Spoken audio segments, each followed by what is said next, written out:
And thank you for being part of this special F&A committee meeting.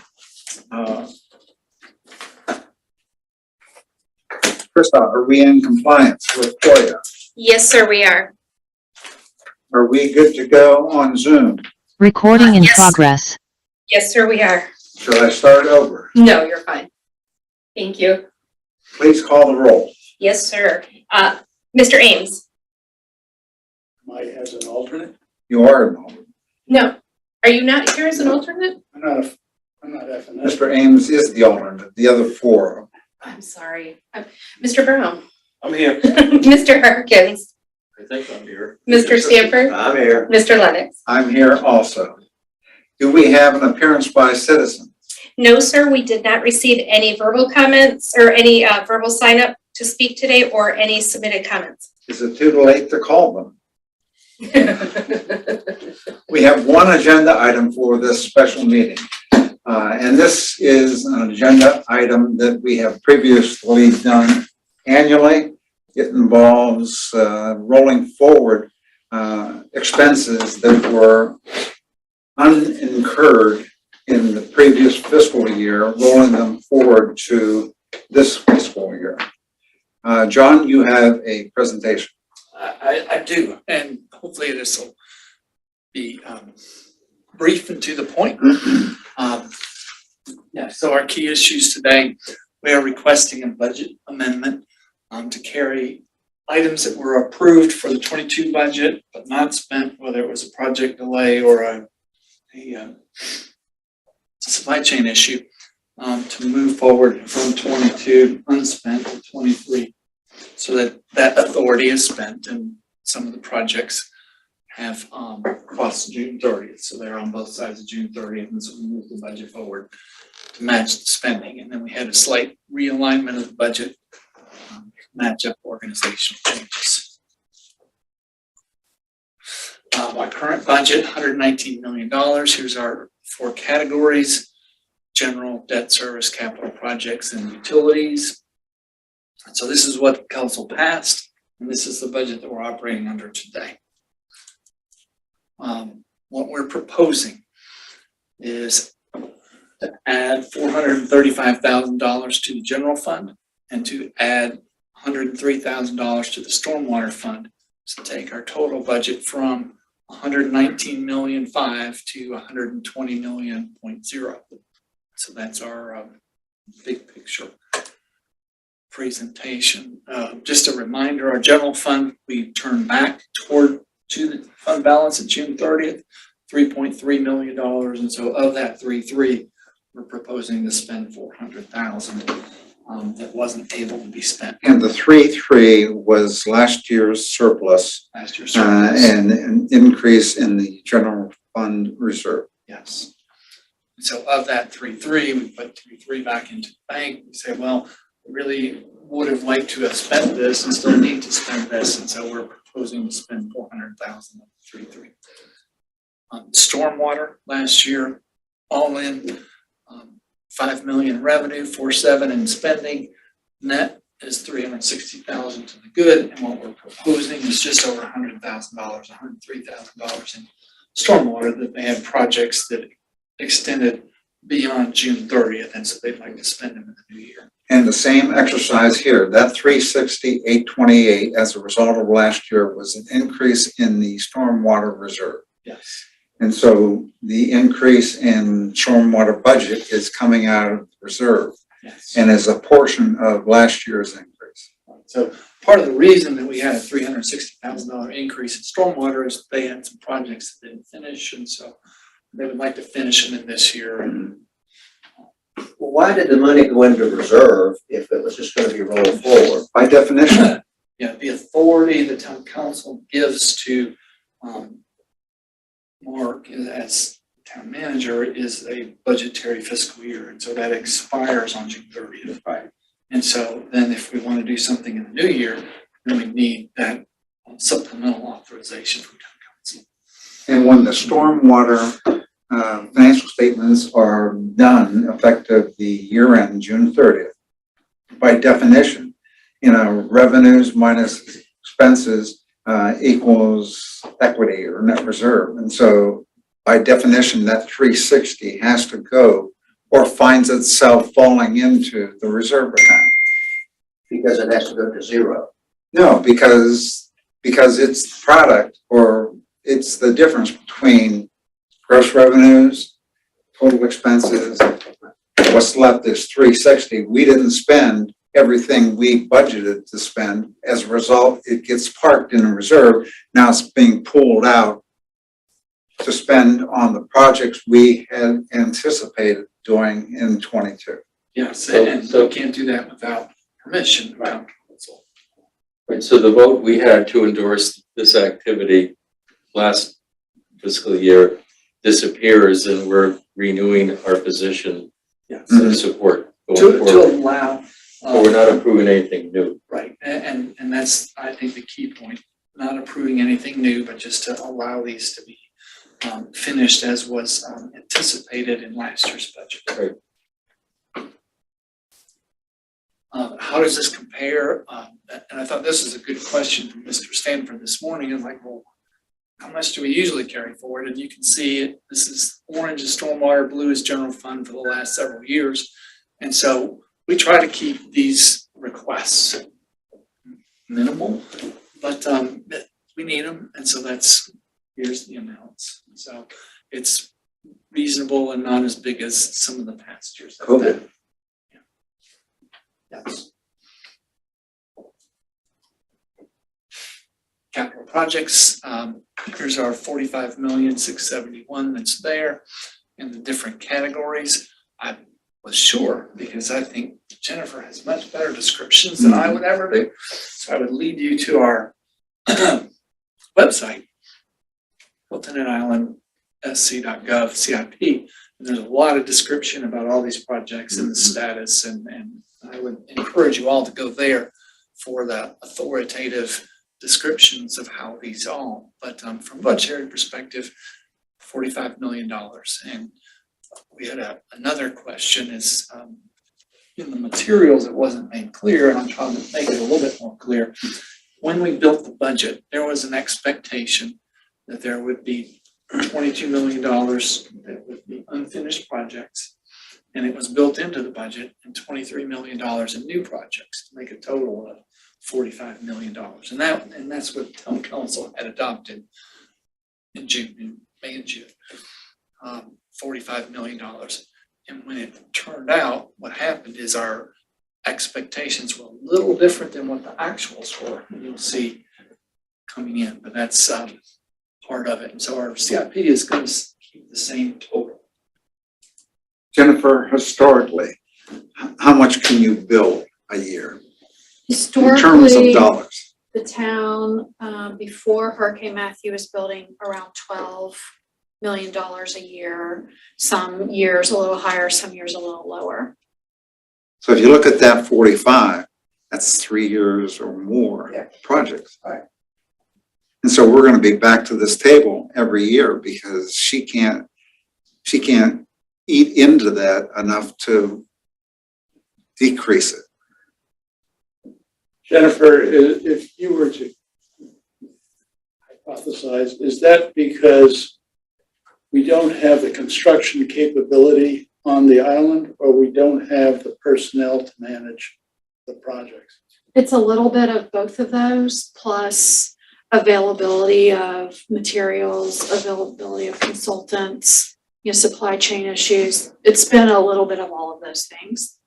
I think we're doing a lot better. And the number, to Mr. Lennox's point, we'll always be back here, but we had planned to carry forward a lot of that. So we're just here with the difference between what we thought we were carrying and what we actually are carrying, which was like $300,000 or something. So Pretty small. pretty small. Tom, I don't think there's an easy solution to the problem, but to the degree that in theory we have the money in the bank, if we could spend it overnight, it would greatly enhance the island and property values and appeal and so on and so forth. So it seems to me that we ought to be thinking about how we can accelerate those expenditures. I think that's a very good point. We're not in the business to build a reserve in the CIP fund. Quite the contrary.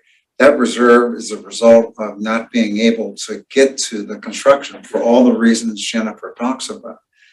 Wouldn't it be interesting to find a way to commit to that, or to put zero in next year's budget until we catch up with this? My quick take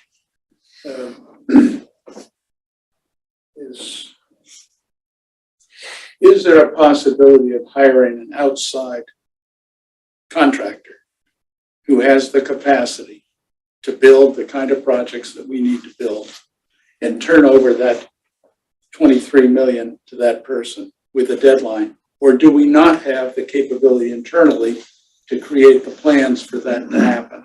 And that's another part of the puzzle.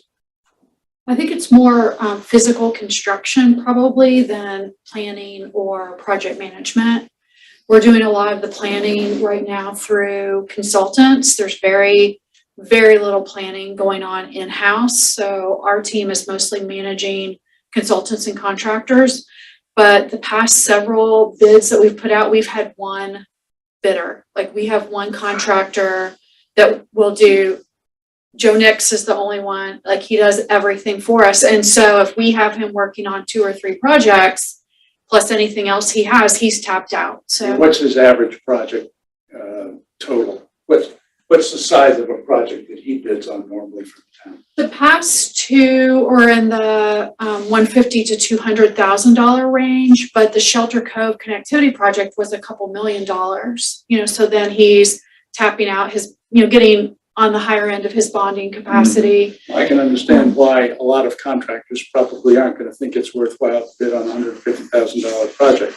Whereas if, this is theoretical, if there were a $23 million package that could be bid to regional contractors, that's a different thing. So Well, we have discussed trying to pair up with the school they have a couple on-call contractors, and so they're working all summer while they're bringing people from out of town, somewhere else in the state. And if they were here then and finishing in August, September, could they roll into, knocking out a bunch of town projects in the fall and into winter, and then we could work out, an arrangement. We have several on-call contractors, but even this morning we realized that there are 4 different project managers that are all planning to use Owen to work on one of their projects in the next couple months. So we're having to, there's a lot of horse trading and negotiating going on. If we had a larger availability of contractors, I think you would see more